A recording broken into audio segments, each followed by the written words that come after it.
Good morning, it's MJ, the creator of the Crow Tarot. Thank you so much for joining me this Tuesday morning. It is June 25th, and this is a general reading for the collective. And I am getting a late start. I have a bunch on my to-do list, and I started working on some of that this morning with the idea that I would break away and do the daily reading. And of course, I'm somebody who, once I get into a task, I hyper-focus. And it's really hard. I have to literally set reminders all over my apartment, like, don't forget to do this, do that, things just like even just basic stuff that you may take for granted that you just easily remember.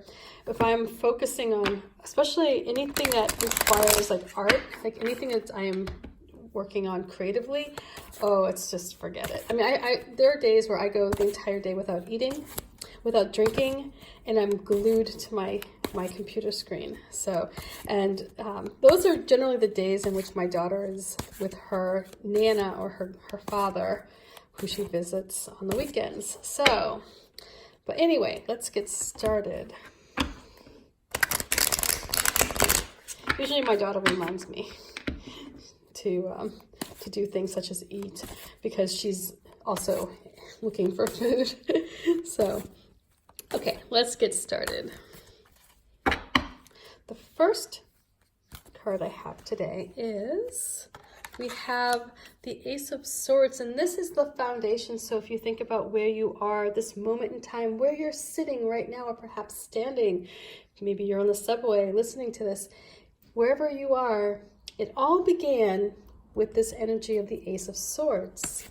And this was a time of being triumphant and overcoming an obstacle and, having that grittiness to take life by the horns and really control your situation. So, at the present time, we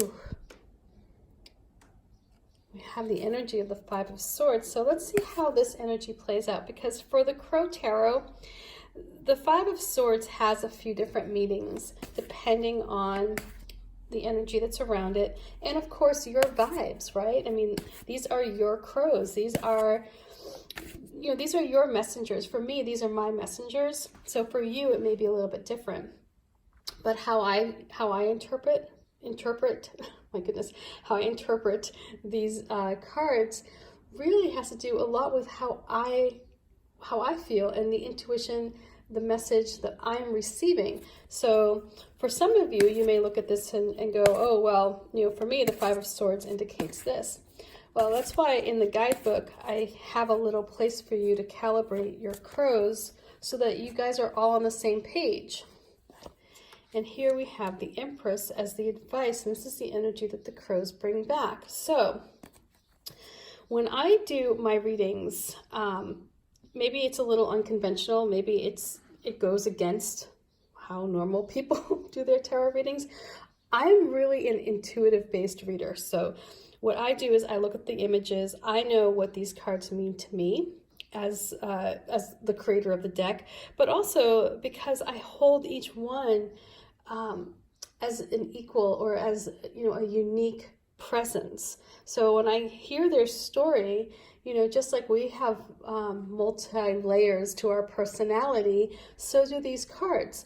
And so for this reading, this Ace of Swords setting us up today, this could be a time of feeling triumphant and really like whatever this obstacle that was keeping you back, that was holding you down, you figured out a way to overcome it.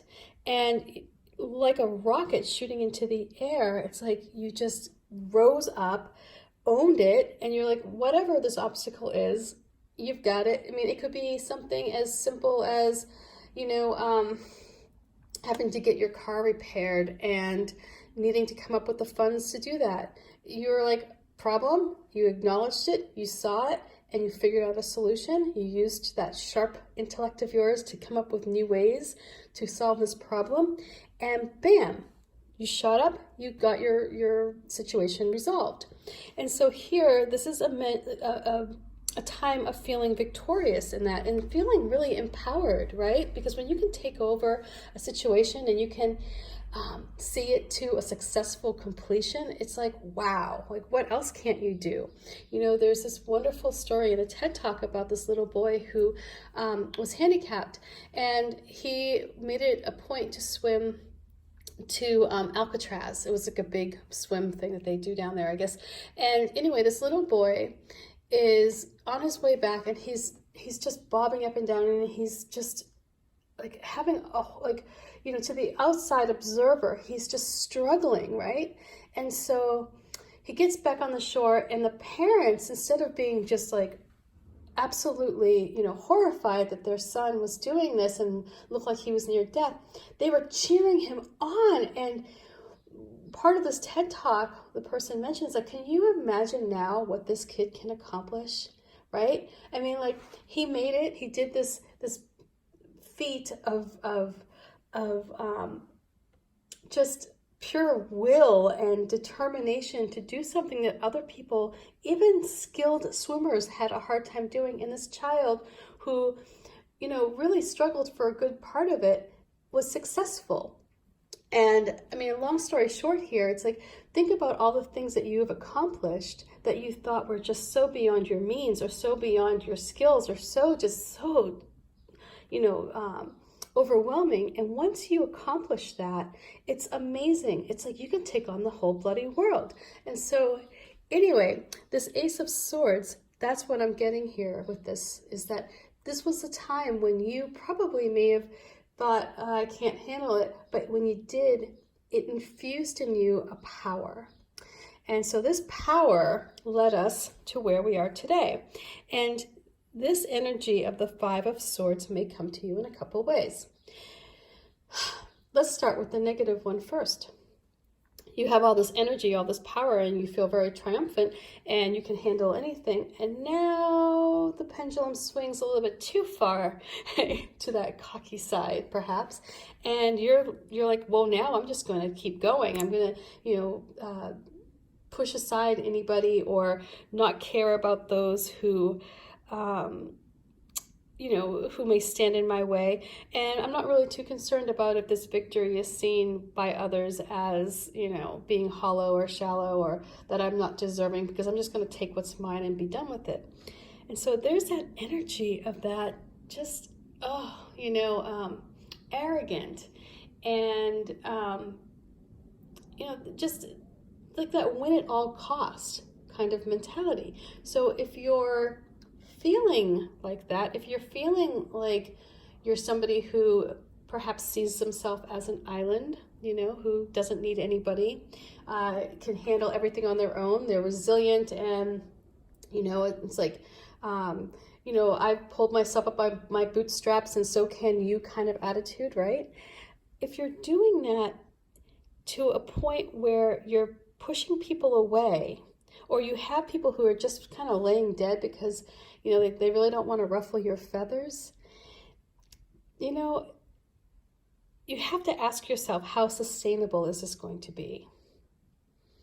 You know, and what kind of life are you going to have? Are you going to feel fulfilled? I mean, sure, you may get what you want, but, you know, you know when that feeling is when you're getting something that you want, but you really, it's not well earned, you know, where you might have, you know, brushed aside good relationships to get there, or you may have put down people, or kind of, you know, got your way in a less than ethical manner, perhaps, or you went against your own beliefs to get something. That's what this card here is saying.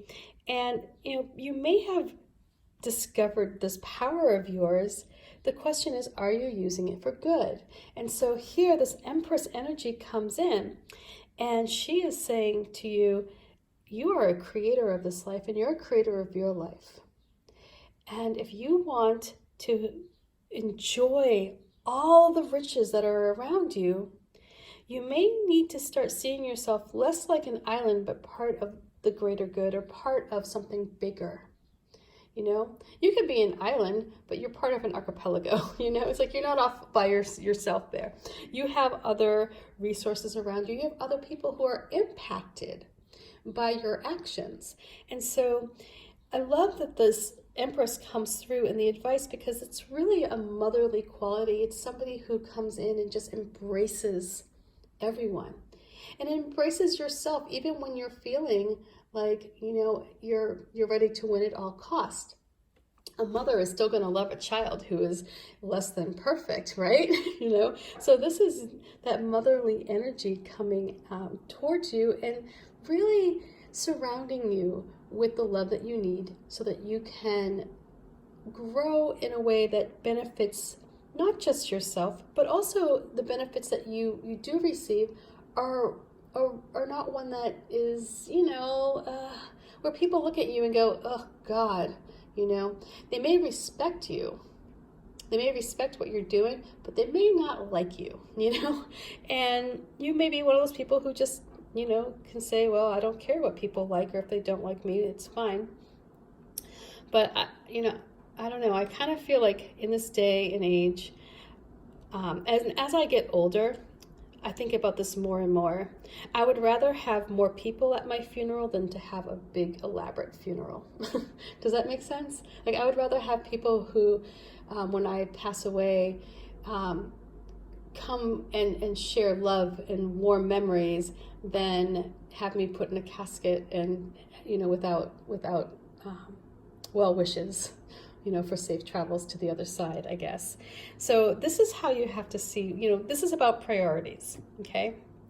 Now, the other side of this Five of Swords is this. Perhaps you're not the one who's the big, horrible brute in all of this. And I'm hoping that you're not. You know, I would like to think that for the most part, the people in this tribe of ours are really compassionate and like just kind people, right? And I mean, we all have our moments, but for the most part, I would like to say that for each and every one of us here in this group, my feathered friends that you all are, that you're not the brute, that you're not the one who's pushing your way and getting your way without being concerned with the feelings of others. So here you found, let's revisit this Five of Swords in a way that maybe is more in line with your situation today. Let's hope. So the Ace of Swords brings you this great victory. You have this power. You feel confident. You feel that you have all the courage in the world to take on any new task. And now you're met with someone, or met by somebody who is perhaps arrogant, a brute, a despot, a boss or a coworker who's out for themselves, right?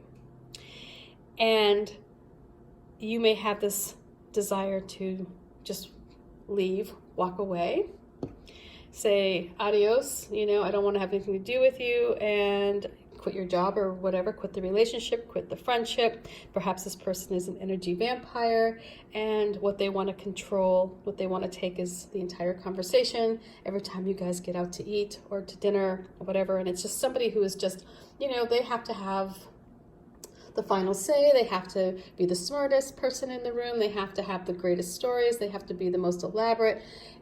You know this person, right? We all have that person in our lives. So perhaps you may be encountering somebody like this, but now that you've found a little bit of success, you know, in the past, and you've achieved a level of confidence that comes from overcoming an obstacle, you may be less likely to play dead to this person who is holding the swords. And, you know, you may have the courage to fly away and say, you know, this is all about boundaries as well, right? I mean, you know, when you are near an energy vampire, the best thing to do is to protect your boundaries and perhaps remove yourself from the situation. But we have the Empress here. And the Empress, I feel, is saying to you, extend love, extend kindness. This, you know, this person is not somebody who you have to necessarily spend every waking hour with. You know, perhaps they're this way because this is how the world has treated them.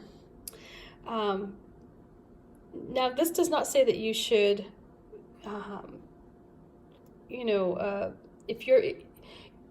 this does not say that you shouldn't still honor your boundaries, because boundaries are what will keep you sane.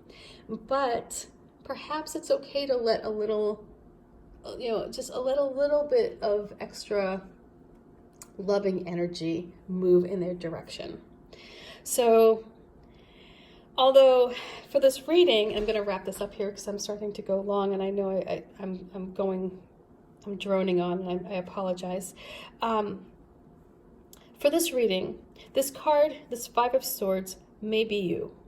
If you are right now in a position where you're really feeling down on those around you, and you really just want to get a victory, and you really don't care how it shows up in your life, whether it means that you have to, backstab somebody at the office, or, do something underhanded, whatever it is, just know that that's not a long-term strategy for success. Okay, any victory you get is going to be hollow, and sad to say, it probably won't feel so good, and that's kind of yucky. We don't like that. Yes, you have all this power, and you're moving upward and onward, but a big part of this Ace of Swords is that you're doing it with integrity. And with the Empress here, this is all about connecting with that loving motherly energy, the one that is a creator in this life. And to be a creator, you have to be able to pull together resources, and you have to extend kindness and compassion. And so, really the vibe I'm getting, what my gut is telling me, is that this card here is about you having your strength to deal with a presence in your life that is difficult. And it's going to give you the strength to extend compassion and love, and really help this person perhaps realize that they are not an island, that they are part of something greater. And you may be in this position to be a teacher or someone who can come in and nurture this energy. Help them. Again, you will need to protect your boundaries, because you also don't want to get sucked into other people's drama, right? So extend a little bit of kindness. Use your creativity when dealing with people like this. Sometimes it tests your creativity. Tests your sanity as well. But allow yourself to extend some kindness in their direction. You may find that that's all it takes to improve a relationship with someone who embodies this energy of the Five of Swords. So I hope this reading makes sense. Oh my Lord. Sometimes I swear there's some mornings where these crows just like literally are cawing, and it's hard for me to get them to just come into one complete and concise message. So this time we have a couple. Anyway, bye for now. Much love to you. Peace.